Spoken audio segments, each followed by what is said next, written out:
The backwards way to abundance. Why loving the wrong people might be the right move. And I want to talk about something that you might not want to hear, but it could change everything. You want peace, you want abundance, and you want a life that flows. But the way to get all of that isn't just by hustling harder. It's by loving your enemies. Yes, you heard me, and I know it sounds upside down, but stay with me because this is one of the most powerful truths in all of Scripture and one of the most misunderstood. God's way to attract what the world chases isn't found in chasing. It's found in loving radically.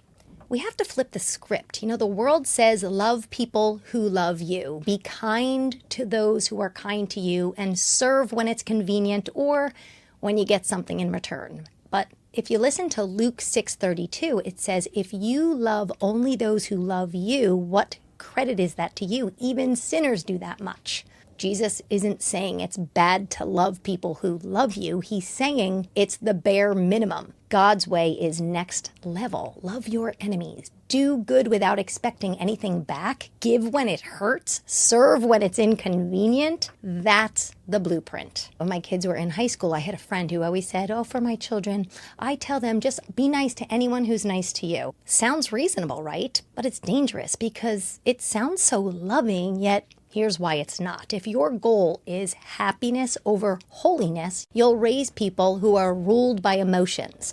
And if your kindness is only reciprocal, you're not actually loving, you're trading. And that's not God's way. God's love is not transactional, it's transformational. And let me tell you why this flip leads to abundance. When you live like this, when you bless those who curse you, and when you serve without applause, when you reflect God's light instead of protecting your own, you stop chasing things that leave you empty and you start attracting peace, joy, love, and yes, even success. Now, it may not come the way you expect, but it always comes because obedience opens doors hustle can never open. I didn't say this was easy, right? I always say this, and you've heard it before. Do what's hard and life will be easy, but do what's easy and life will be hard. And that includes love and forgiveness and humility. But when you start loving like Jesus loved, you unlock a life that's not just impressive, it's eternal and it's reciprocal.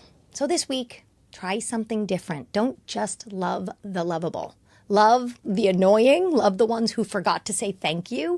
Pray for the coworker who drives you nuts because that's where miracles start. If this is a new principle for you that totally flips what you've been taught on its head, good. If it's intriguing you, that's God's breadcrumbs. Stay with me. Listen, I'm only going to give it to you in pieces, but you can follow me on TikTok or Instagram. You can go to YouTube and watch any of my episodes. You can go over to launchyourrocket.com and take B101, Bible 101. What is the Bible? Why would I even want to know any of this? Well, maybe because the life that you are seeking is found on God's blueprint when most people are listening to self-help podcasts of the world's blueprint and it's not working. So I hope that you'll consider flipping the script, not on just loving your enemies, but in everything. Just a small nugget of truth for you. I hope that you'll join me in all the other episodes and you'll flip the script and you'll launch your life. Thank you so much for joining me. I'll see you next time.